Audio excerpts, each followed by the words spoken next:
여러분 안녕하십니까? 금요일 밤 KBS 아메리카 뉴스입니다. 먼저 프랑스 연쇄 테러 관련 소식입니다. 프랑스에서 7차례에 걸친 연쇄 테러가 발생해 최소 100에서 150명까지 숨졌습니다. 상황은 어느 정도 일단락돼서 용의자 4명 가운데 3명을 사살한 것으로 알려지고 있는데요. 프랑스 정부는 비상사태를 선포했고요. 오바마 대통령은 오늘 긴급 기자회견을 갖고 테러리스트를 반드시 심판할 것이라고 강한 어조로 비난했습니다. 박유한 특파원의 보도입니다. 네, 오바마 미국 대통령도 사건 발생 직후에 보고를 받고 백악관에서 바로 긴급 기자회견을 열었습니다. 오바마 대통령은 이번 테러가 파리와 프랑스 국민들에 대한 공격이 아니라 모든 인류에 대한 공격이고 인류가 공유하는 가치에 대한 공격이라고 규정했습니다. 오바마 대통령은 또 테러를 경험한 미국인들도 프랑스 국민들의 아픔을 알고 있다며 프랑스와 함께 테러리스트들을 반드시 응징할 것이라고 다짐했습니다. 미국 정부는 프랑스에 필요한 모든 지원을 하겠다고 밝혔고요. 뉴욕과 워싱턴 등 주요 시설에 경계를 강화하는 모습도 보이고 있습니다.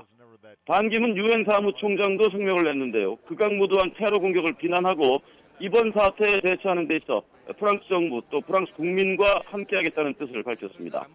캐머런 영국 총리는 영국 국민들의 걱정과 기도가 프랑스 국민과 함께할 것이라고 트위터 계정을 통해 밝혔고요.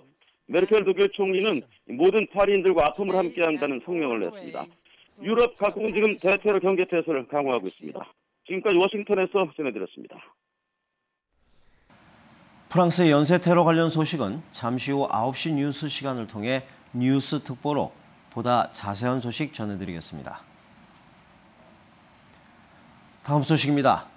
미 육군 장교로 세계 2차 대전에 참전한 전쟁 영웅이자 예편 후에도 수많은 사회활동에 앞장섰던 고 김용옥 대령이 앞으로 2주 후면 서거 10주년을 맞게 됩니다. 서거 10주기를 맞아 고 김용옥 대령을 재조명하자는 움직임이 LA 한인사회에서 활발히 전개되고 있습니다. 윤범수 기자가 취재했습니다. 미국에서 태어난 독립운동가의 아들, 미 육군 장교로 한국전쟁에 참전한 김용옥 대령은 지금의 38선 오른쪽을 북쪽으로 끌어올린 주역 중 한 명으로 평가받고 있습니다. 전쟁에서 수많은 전과를 올렸지만 정작 그를 영웅으로 칭송하는 이유는 고인이 생전에 펼쳤던 수많은 사회활동들 때문입니다. 전쟁 고아들을 위한 고아원을 설립했고 미국 내 인종차별 철폐를 외쳤으며 아시안 가정폭력 피해 여성들을 위한 보호시설도 처음으로 세웠습니다. 지금의 한미연합회와 한인건강정보센터 설립에 기여하는 등 한인사회 발전에도 힘썼습니다.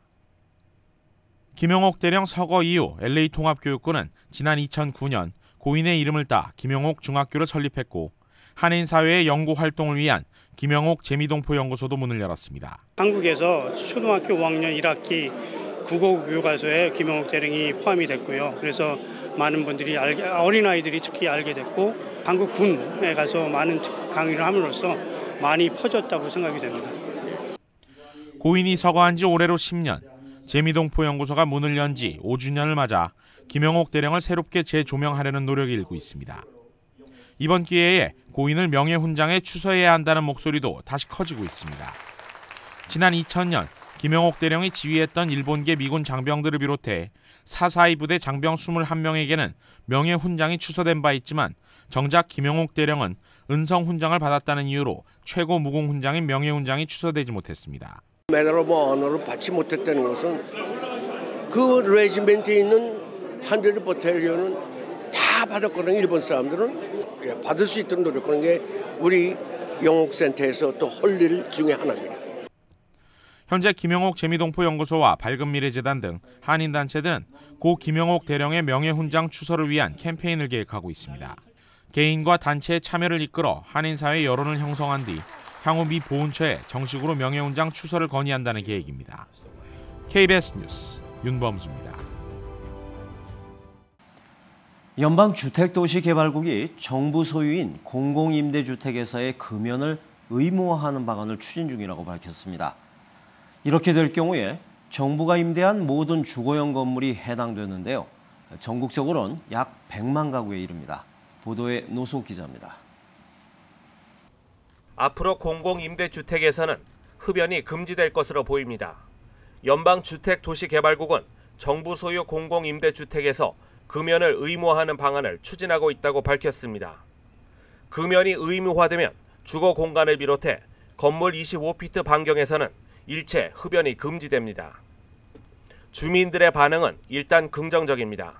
It's actually better for the environment for everybody because smoking is not like drinking. Like no one ever died from secondhand alcoholism. Like that's not a word, but secondhand smoke affects everybody. 하지만 흡연자들의 반응은 당연히 엇갈립니다. That's too full. That's too full. That's private. You can do everything what you want in your apartment. Not what the government say or the senator or whatever do that law is impossible. That's private. 연방도시개발국 측은 주민을 간접 흡연으로부터 보호하기 위해서는 반드시 필요한 정책이라며 일부에서는 자발적인 금연 의무화가 이미 실시되고 있다고 밝혔습니다. 미국에서 공공임대주택은 약 100만 가구에 이르는데 당국은 지난 2009년부터 공공임대주택의 금연 정책을 독려해 왔습니다. KBS 뉴스 노수욱입니다. 뉴욕시 근로자들이 최저임금을 시간당 15달러로 조속히 인상해 줄 것을 촉구하고 나섰습니다. 패스트푸드 업계 근로자들의 최저임금은 오는 2018년부터 15달러로 인상되지만 일반 근로자들은 2021년, 즉 6년간을 더 기다려야 하기 때문입니다. 김일강 통신원입니다. 뉴욕시 근로자들이 최저임금 시간당 15달러에 대한 조속한 인상을 촉구하고 나섰습니다. 이는 최근 패스트푸드 근로자들의 최저임금이 오는 2018년부터 15달러로 인상된 데 따른 것입니다. We want to be covered by union so that these industries, whether it's franchise owned or individually owned, that we can be covered so that they can't take hours away or cut our days because of the higher rates of our pay. 지난 9월 뉴욕주에서 발표한 15달러 최저임금 인상안은 2021년이 돼야 적용됩니다. 앞으로 6년은 너무 길다는 주장입니다. I live with 5 other servers and every month we struggle to make ends meet and we also can't afford health coverage. So we're serving the public when we're not healthy and we just stay sick longer. And if we get sick, we only have a few choices. We either scrape for coverage or we work sick or we get fired. 패스트푸드 근로자의 최저임금은 2018년 말까지 시간당 15달러로 인상되고 일반 근로자의 경우 2021년 7월 1일을 기해 인상됩니다. 일단 첫 단계로 올해 12월 말부터는 최저임금이 시간당 9달러로 인상됩니다. 지금까지 뉴욕이었습니다.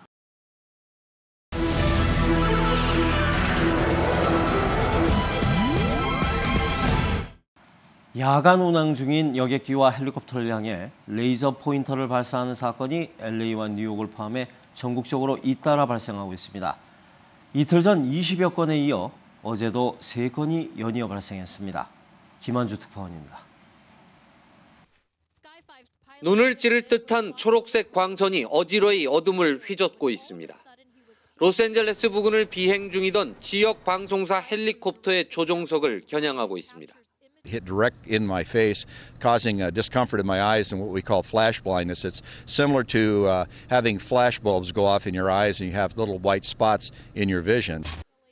헬기에 장착된 카메라에 포착된 10대 용의자는 출동한 경찰에 체포됐습니다. He did, he said he was finding the stars. I mean, he doesn't know he's a 15-year-old little boy. 텍사스주 댈러스 근처 상공에서도 여객기 2대가 레이저 포인터에 표적이 됐습니다. 그제 뉴욕 등 미국 전역에서 항공기 20여 대가 레이저 포인터 공격을 받은 지 하루 만입니다. 레이저 포인터는 조종사의 시야를 방해하거나 순간적으로 앞을 못 보게 할 수 있습니다. 대형 사고로 이어질 수 있다는 우려가 커지고 있습니다. If it doesn't do any sort of temporary blindness, is a distraction, and it's tantamount, as far as I'm concerned, to attempted homicide. 미국에서 올 들어 지난달 중순까지 보고된 항공기 겨냥 레이저 포인터 발사 사건은 5,300건이 넘습니다. 징역 20년에 처해질 수 있는 중대 범죄지만 처벌 수위를 더 높여야 한다는 목소리가 커지고 있습니다. 로스앤젤레스에서 KBS 뉴스 김한주입니다. 미국이 불법 활동에 연루된 혐의로 미얀마 주재 북한 대사를 제재 대상에 추가했습니다. 현직 대사가 제재 대상에 포함된 건 이번이 처음인데요. 북한과 거래하는 미얀마에 대한 경고도 함께 담고 있습니다. 이주환 특파원입니다. 미국 재무부가 제재 대상에 추가로 올린 인물은 미얀마 주재 북한 대사인 김석철입니다. 김석철은 지난 2007년 미얀마와의 외교관계 복원 이후 대사로 재직하고 있습니다. 미국 재무부는 구체적인 사항은 언급하지 않았지만 김 대사가 미국의 행정명령을 위반하는 불법 활동을 펼친 혐의를 받고 있다고 밝혔습니다. 이와 관련해 미 언론들은 김 대사가 조선광업개발회사와 미얀마 정부 관료들의 만남을 주선했다고 전했습니다. 조선광업개발회사는 유엔과 미국 정부의 제재 대상으로 미얀마 정부 관리들과 무기 불법 거래를 논의한 것으로 알려지고 있습니다. 이번 제재에는 조선광업개발회사 소속 북한 인사 3명도 포함됐습니다. 미국 정부가 북한의 현직 대사를 제재 대상으로 지정한 건 처음입니다. 워싱턴의 외교소식통은 미국이 북한의 현직 대사를 제재한 건 확실한 증거를 확보하고 있다는 방증이라고 설명했습니다. 또 북한과의 무기 거래를 단절하지 않는 미얀마 정부에 대한 경고 메시지도 함께 담겨 있다고 분석했습니다. 워싱턴에서 KBS 뉴스 이주환입니다. 중국의 대표적인 포털인 텅신의 인터넷 방송이 중국에서 외화벌이를 하는 북한 여성 가수들의 일상생활을 집중 조명했습니다. 북한 여성들은 실명을 밝히고 취재에도 적극 응했는데요. 공개 노출을 꺼려왔던 지금까지의 태도에 비춰볼 때 극히 이례적인 행동으로 평가되고 있습니다. 김진우 특파원입니다.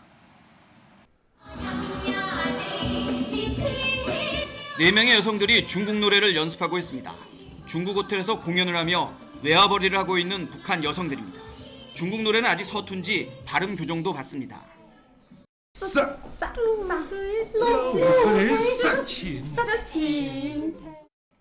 20대 중후반인 이들은 호텔 옆 아파트에서 합숙하고 있습니다. 이들의 하루는 김일성, 김정일 부자의 사진 닦기로 시작됩니다. 我们今天做什么什么事一定要做到的，说到做到，然后就是开始生活嘛，然后上班下班，然后学习。 빡빡한 공연 일정과 연습 중에도 함께 중국어를 공부하고 북한 TV를 보며 사상 교육을 받습니다. 대부분이 북한 고위 간부의 딸들로 대학 졸업 후 외화벌이에 나섰습니다. 平壤有个大城区。 就在那里的，然后家里呢有一个爸爸妈妈和有一个姐姐。 자신들은 몸매도 가꾸고 놀이동산도 가고 중국인과 똑같이 생활한다고 말합니다. 그러나 중국에 있는 3년 동안 북한에 있는 가족과 통화할 수 없고 편지로만 연락이 가능합니다. 중국의 북한 아가씨란 제목의 이 프로그램은 비록 외화벌이 일꾼의 밝은 면만을 강조하긴 했지만 공개 자체만으로도 북한 변화의 조짐 아니냐는 조심스러운 분석이 나오고 있습니다. 베이징에서 KBS 뉴스 김진호입니다. 오늘 뉴욕 증시는 미국의 소비 둔화 우려와 유가 급락의 영향으로 하락했습니다. 원달러 환율은 1,166원입니다.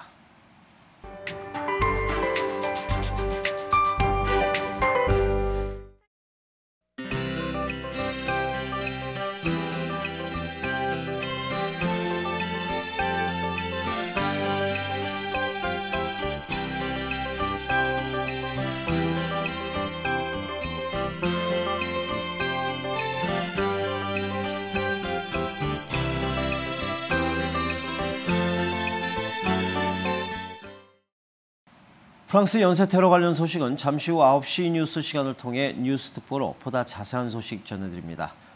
금요일 밤 KBS 아메리칸 뉴스 여기서 마칩니다. 시청해주신 여러분 고맙습니다.